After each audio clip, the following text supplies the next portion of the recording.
நீங்க 100வது வயசுல வந்து இப்போ வின் பண்ணிட்டு வரும்போது எனக்கு ரொம்ப சைக்கிளே நல்ல இடம் சுற்றி சுற்றி எப்படி முடிஞ்சது? பொறுமையா இருந்து எல்லாம் பண்ணிட்டா.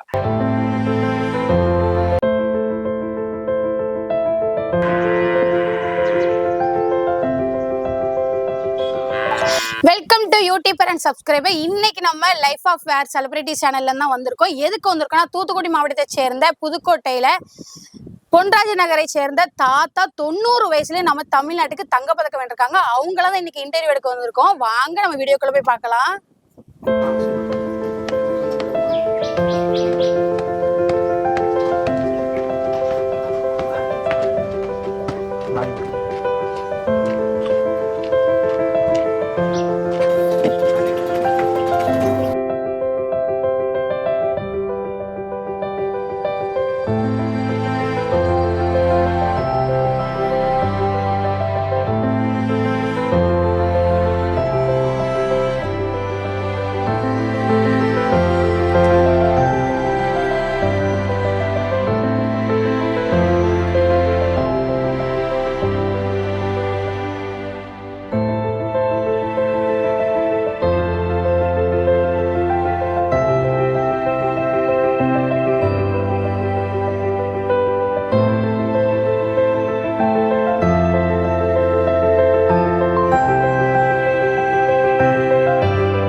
நீங்க 90 வயசுல இவ்வளவுக்குள்ள மெடல் வாங்கி இவ்வளவு சாதிச்சிருக்கீங்க. ஆனா இவ்வளவு நாள் நீங்க வெளியே தெரியவே இல்லை. ஆனா இப்ப தெரிஞ்சிருக்கீங்க. இப்ப தெரிய வர்றதுக்கு காரணம் யாருன்னு சொல்லலாமா? அதாவது இந்த புதுக்கோட்டையில மரம் ராமன் இருக்காரு. அவர் முயற்சியில பத்திரிகைகளுக்கெல்லாம் அனுப்பிச்சு பத்திரிகைகளில் வாயில வந்ததுனால நிறைய பேருக்கு அது சாதனை அப்படியாச்சு. நீங்க 90 வயசுல சாதிச்சோன்னா எல்லாருக்கும் தெரிய ஆரம்பிச்சிருச்சு. Okay, thank you. இன்னைக்கு நம்ம 90 வயசுல தடகள போட்டியில வென்று தங்கம் வென்ற பீட்டர் பாண்டியராஜ் சாரை தான் மீட் பண்ண வந்திருக்கோம். வாங்க அவங்க கிட்ட அவங்க சாதனை பத்தி நம்ம கேட்டு தெரிஞ்சுக்கலாம். வணக்கம், என் பேர் பீட்டர் பாண்டியராஜ். எனக்கு சாயபுரம் பக்கத்தில் முள்ளநுழை தான் சொந்த ஊர். எங்கள் அப்பா வந்து விவசாயி தான். அவரும் ரொம்ப கஷ்டப்பட்டு எங்களை வளர்த்து என் கூட பிறந்து ஒரு தங்கச்சியும் ஒரு தம்பியும். தங்கச்சி இந்த ஊரில் தான் புதுக்கோட்டையில் இருக்காங்க, கட்டி கொடுத்துட்டு இருக்காங்க. தம்பி வந்து ஊர்லேயே இருக்கிறான். அது பிறகு நான் அங்கே சாயபுரத்தில் படித்து வந்தேன். எங்கள் அம்மாவும் எனக்கு ரொம்ப விளையாடுறதுக்கு என்கரேஜ் பண்ணுவாங்க. நல்லா அப்பப்போ முட்டை பால் எல்லாம் கொடுத்து என்னை இது பண்ணுவாங்க. என்னுடைய அப்பாவும் அதே மாதிரி வெளியூருக்குலாம் விளையாட போகும்போது அது செலவுக்கெல்லாம் பணம் கொடுத்து என்னை அனுப்புவார். எந்த ஸ்கூல்ல படிச்சீங்க? நான் சாயபுரம் போப் மெமோரியல் ஹைஸ்கூலில் பாய்ஸ் ஸ்கூலில் படித்தேன். ஃபர்ஸ்ட் விளையாட்டுத்துறையில எப்படி ஆர்வம் வந்துச்சு? அதாவது எங்கள் ஊரில் வந்து வாலிய பையங்க விளையாடிட்டு இருந்தாங்க. நான் அப்போ சின்ன பையனாக இருந்தேன். அதை பார்த்து இன்ட்ரெஸ்ட் ஆகி அவங்க வந்து பால் வச்சு விளையாடுவாங்க வாலிபால். நாங்கள் துணியில் பந்து மாதிரி கட்டி அதில் விளையாடிக்கிட்டு இருக்கோம். அப்படியே இன்ட்ரெஸ்ட் ஆகி அதுக்கு பிறகு ஸ்கூலில் வந்து ஹைஸ்கூலில் ஜாயின் பண்ண பிறகு அப்படியே விளையாட ஆரம்பித்து விளையாடினேன். அதுக்கு பிறகு தான் வெல்டிங் கிளப்பில் டீமில் விளையாடி வெளியில் ஓப்பன் பண்ண நிறைய பெரிய ஊர்லாம் போய் விளையாடி வந்துக்கிட்டு இருந்தேன். எல்லாரும் பெரிய ஆளாக இருப்பாங்க, நான் மட்டும் அதில் சின்ன பையனாக இருப்பேன். ஃபர்ஸ்ட் வாங்கின மெடல் ஞாபகம் இருக்கா உங்களுக்கு? ஆமாம், 1952 எனக்கு ஸ்பெஷலாக வாலிபாலில் பெஸ்ட் பிளேயர்னுட்டு அது செவத்தாபுரத்தில் ஒரு டோர்னமெண்ட் நடந்துச்சு, வாலிபால் டோர்னமெண்ட்டு. அதில் கொடுத்தாங்க. அப்புறம் ஸ்கூலில் வந்து தடகளத்தில் 2 வருஷமும் சாம்பியனாக இருந்தேன். அப்புறம் டிஸ்ட்ரிக்ட் சாம்பியனில் 2 வருஷம் வாலிபாலில் வின் பண்ணி கொடுத்தேன். டிஸ்ட்ரிக்ட்னா அப்போ வந்து திருநெல்வேலி தூத்துக்குடி சேர்ந்து வின் பண்ணி கொடுத்தேன். அதே இது தடகள போட்டியில் ஹை ஜம்பில் 2 வருஷமும் டிஸ்ட்ரிக்ட்லையும் வின் பண்ணி கொடுத்தேன்.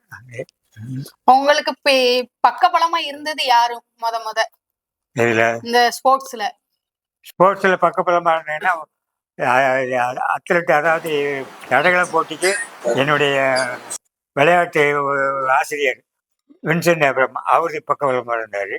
வாலிபால் என்னோட பெரிய பிள்ளையார் சாயபுரத்தில் டாஸ் அப்படின்னு இருந்தார், அவர் பக்கபலமாக இருந்தார். மேரேஜ் உங்களுக்கு எப்போ முடிஞ்சது?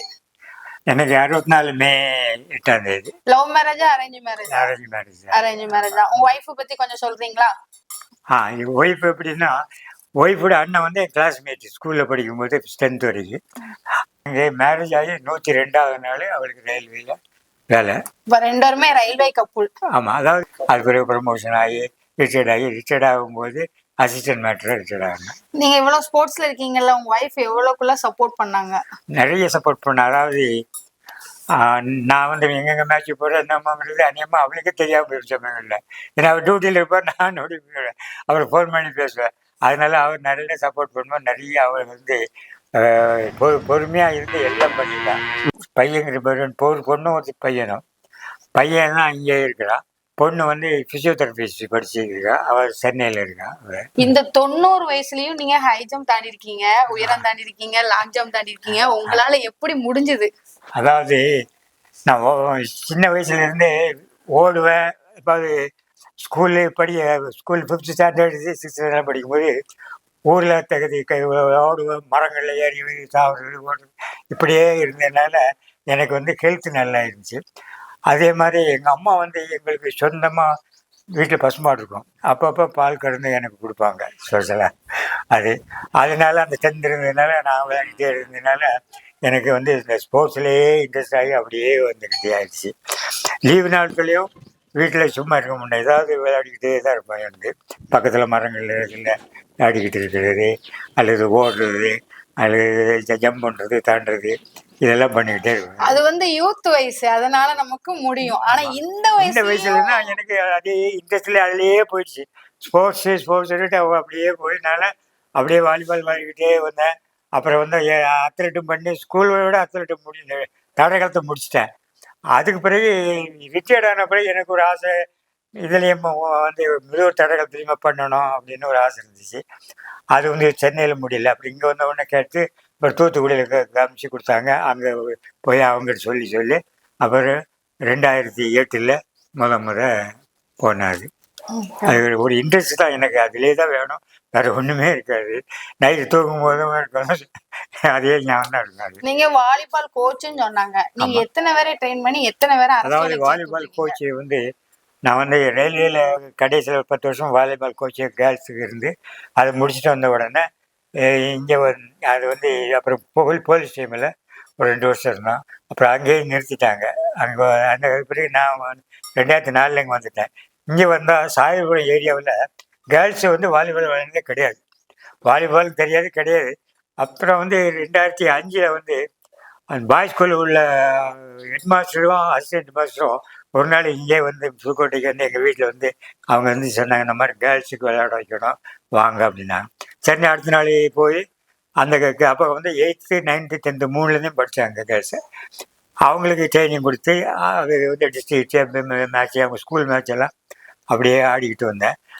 அதுக்கு பிறகு 2007 காலேஜ் ஸ்போர்ட் காலேஜ் இருக்குல்ல, ஆர்ட்ஸ் காலேஜ், அங்கே வந்து ஃபிசிக்கல் டைரக்டரில் அதனால என்னையை கூப்பிட்டு அந்த பாருங்க வாலிபால் டீமு முதல் அங்கேயும் வாலிபால் டீமை ஃபார்ம் பண்ணி அதுக்கப்புறம் யூனிவர்சிட்டியிலலாம் விளையாட வச்சு யூனிவர்சிட்டியில் வந்து ஒரு கேர்ள் எஸ்ஐயாக போயிருக்கு வாலிபாலில், ஒரு கேர்ளுக்கு இங்கே பேங்கில் இருக்குது, அப்புறம் போலீஸாக போயிருக்காங்க, அப்புறம் இங்கே வந்து பேங்குக்கு அப்படியே நிறைய என்கிட்ட விளையாடினவங்களாம் அப்படியே போயிருக்காங்க. நீங்க ஸ்கூலுக்கு வாலிபால் கோச் சொல்லி கொடுக்கும்போது எப்படி போவீங்க? நான் ஸ்கூலுக்கு போகும்போது சைக்கிள்லேயே தான் போகிறது. அதாவது சென்னையில் இருக்கும்போது சைக்கிள் தான் போவேன், பைக்குக்கெல்லாம் போகிறது இல்லை, சைக்கிள்லேயே நல்ல இடம் சுற்றி வருவேன். அதனால அது ஒரு இன்ட்ரெஸ்ட், அதிலே போகணும் ஒரு ஆசை வந்துடும். இப்போவும் சைக்கிள்ல தான் போவீங்க? ஆமாம். Okay okay. நீங்க அப்போ 90 வயசுலயும் சைக்கிள்ல போக போய் தான் இவ்வளோ இளமையா இருக்கீங்களா? ஆமாம். அது போக அடிக்கடி காலையில எக்ஸசைஸ் எல்லாம் பண்ணுவேன், கொஞ்சம் வாக்கிங் மாதிரி போவேன், இப்போ கொஞ்சம் லேசாக ஓடி விடுவேன். அது எனக்கு இந்த டெய்லி கொஞ்சம் ஓடினா தான் உடம்பு நல்லா தெம்ப தெரியும், இல்லை நல்லா இருக்கும். அப்போ வருங்கால இளைஞர்களும் சொல்லிடுங்க, நீங்களும் டெய்லி சைக்கிள் ஓட்டுங்க. அதாவது இளைஞர்களும் டெய்லி எக்ஸசைஸ் பண்ணணும், அப்போ தான் வந்து ஹெல்த் நல்லா இருக்கும். அதாவது எக்ஸசைஸ் பண்ணணுன்னா வீட்டிலே பண்ணிக்கலாம், வாக்கிங் பண்ணிக்கலாம். அதை வீட்டிலே ஸ்டெப்ஸ் இருக்குல்ல படிக்கட்டு, அதே ஏறிங்கனாலே போதும். ஒரு காலையில் ஒரு 10 வாட்டி, சாயங்காலம் ஒரு 10 வாட்டி எக்ஸசைஸ் பண்ணி உடம்பு இருந்தால் தான் அதாவது சோறு இருந்தால் தானே சித்திரவதைங்கிறாங்க. அதே மாதிரி நம்ம வந்து ஹெல்த் இருந்தால் தான் மற்ற இதெல்லாம் நம்ம பண்ண முடியும். அதனால ஹெல்த்தை பார்க்கணும், நல்லா ஓடிக்கிடி எக்ஸசைஸ் பண்ணி வேணும். அதே நேரத்தில் பள்ளிகளில் படிக்கும்போது அவங்க விளையாட்டு சொல்லி கொடுக்குறாங்க, விளையாட்டுக்குன்னு தனியாக அதுக்கு டைம் ஒதுக்கி கொடுக்குறாங்க. அப்புறம் ஈவினிங்கில் மேட்ச் வைக்கிறாங்க. அது இப்போ கவர்மெண்ட்டில் என்ன சொல்கிறாங்கன்னா கீழேருந்தே மேட்ச்சு டிஸ்ட்ரிக்ட்லேருந்து அப்போ ஸ்டேட்டு அப்படி நேஷனல்ஸ் அப்படியே கொண்டு போகிறாங்க. விளையாடுறதுக்குன்னு தனியாக செலவு பண்ணுறாங்க, விளையாடுறவங்களுக்கு ஊக்கப்படுத்துகிறாங்க பணம்லாம் கொடுத்து. அதனால ரொம்ப நல்ல வசதியாக இருக்கிறதுனால அதை யூஸ் பண்ணிக்கலாம். அவங்க பண்ணால் நல்லா இருப்பாரு. உங்க மேரேஜ் லைஃப் பத்தி கொஞ்சம் சொல்றீங்களா? உங்க கணவரை எவ்வளவு பிடிக்கும்? எங்க மேரேஜ் லைஃப் மகிழ்ச்சியா இருக்கு. இருந்தாலும் மருத்துவத்துறையில கொஞ்சம் பணிபுரியறதுனால அவங்க ஹெல்த்தை பத்தி நான் கவனிச்சுக்கிறேன். சாப்பாடு விஷயத்துலையும் கொஞ்சம் கவனிச்சுக்கிறேன். மற்றபடி அவங்க நான் வேலை பார்த்தா கூட அவங்களுக்கும் ஒரு துணையா இருக்கிறேன். அதில் அப்புறம் அவங்க வின் பண்ணி இந்த மெடல் கப்பெல்லாம் கொண்டு வரும்போது நான் ரொம்ப மகிழ்ச்சியா இருக்கும், சந்தோஷமா இருப்பேன். இப்போ வின் பண்ணிட்டு வரும்போது எனக்கு ரொம்ப சந்தோஷமா இருக்கும். உங்க வீட்டுல வேற ஸ்போர்ட்ஸ்ல இருக்காங்களா? எங்கள் வீட்டில் எல்லாருமே ஸ்போர்ட்ஸ் என்ன கிடையாது. என் பையன் தான் இப்போ போயிட்டுருக்கிறான். என் மகன் வந்து ஸ்கூலில் படிக்கும்போது ரன்னிங் லாங் ஜம்ப்லாம் நல்ல ப்ளேஸ் பண்ணான். அதனால் அப்படியே கன்வின்ஸ் பண்ணி அப்படியே போய்ட்டு தலைமுறையாக போகிற மாதிரி சொல்லுது. ஓ, மகனும் இல்லாம வீட்டுக்கு அந்த மருமகளையும் ஸ்போர்ட்ஸ்ல சேர்த்துட்டீங்க. Okay okay. நீங்க உங்க மருமகளை பத்தி ஏதாவது ஒரு 2 வார்த்தை சொல்லுங்கம்மா. மருமக ஸ்போர்ட்ஸ்ல நல்லா சாதிக்கணும்னு விரும்புறேன். மகனும் இப்போ விளையாட்டுத்துல போயிட்டு இருக்கிறான். மகளுக்கு ரொம்ப இன்ட்ரெஸ்ட் ரன்னிங், லாங் ஜம்ப், அப்புறம் அந்த மாதிரி விஷயங்கள்லாம் அவளும் ப்ரைஸ் வாங்கியிருக்கா ஸ்கூல் படிக்கும்போது. அப்புறம் மேரேஜ் ஆகி வேலைன்னு போனப்போ அதை கொஞ்சம் விட்டுட்டா.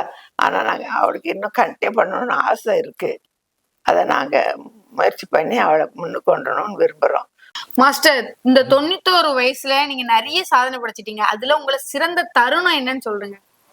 சிறந்த தருணம் என்னன்னா, நான் எவ்வளவோ பெரிய பெரிய ஊரெல்லாம் போய் பெரிய பெரிய ஆட்கள் கப்பு மெடல் வாங்கினாலும் அதை விட எனக்கு வந்து இந்த புதுக்கோட்டையில் வந்து அப்துல் கலாம் மனமத்தில் சிலம்ப பயிற்சி நடக்கிற இடத்துல அந்த மாணவர்கள் முன்னாடி என்னைய வந்து 75வது குடியரசு கொடியேற்ற சொன்னாங்க. அதுதான் பெரிய மகிழ்ச்சியா இருக்குது. Okay, super super super. மாவட்ட, மாநிலம், தேசிய, ஆசிய, உலக அளவில இன்னும் 100 வயசை தாண்டி நிறைய சாதனை படைக்க நான் ஆசைப்படுறேன். எங்க யூடியூப் சேனலாக உங்களை நிறைய பேர் வந்து இன்னும் வெளிக்கொண்டு வரேன். ஏன்னா நீங்க இன்னும் வெளி உலகத்துக்கு தெரியாம இருக்கீங்க. எங்க யூடியூப் சேனல் சார்பாக நீங்க உலக அளவுக்கு கண்டிப்பா தெரியணும். அதுக்கு நீங்க 100வது வயசுல வந்து நீங்க உலகத்துக்கே தெரிய ஆரம்பிச்சிருவீங்க. எங்க யூடியூப் சேனல் சார்பாக ரொம்ப நன்றி. எனக்கு இந்த வாய்ப்பை கொடுத்த உங்களுக்கு பீட்டர் பாண்டியராஜ் அவர்களுக்கும் நம்ம யூடியூப் சேனல் சார்பாக நன்றி தெரிவித்துக் கொள்கிறேன். நம்ம YouTube channel life is where celebrity சேனலை லைக் பண்ணுங்க. சொல்லுங்க, லைக் பண்ணுங்க, சப்ஸ்கிரைப் பண்ணுங்க, சப்போர்ட் பண்ணுங்க. தாத்தாவோட வீடியோவை ஷேர் பண்ணி விடுங்க. தாத்தா உலகத்துக்கே தெரியணும், உங்க கையில தான் இருக்கு. மிஸ் பண்ணிடாதீங்க, பின்ன வருத்தப்படுவீங்க.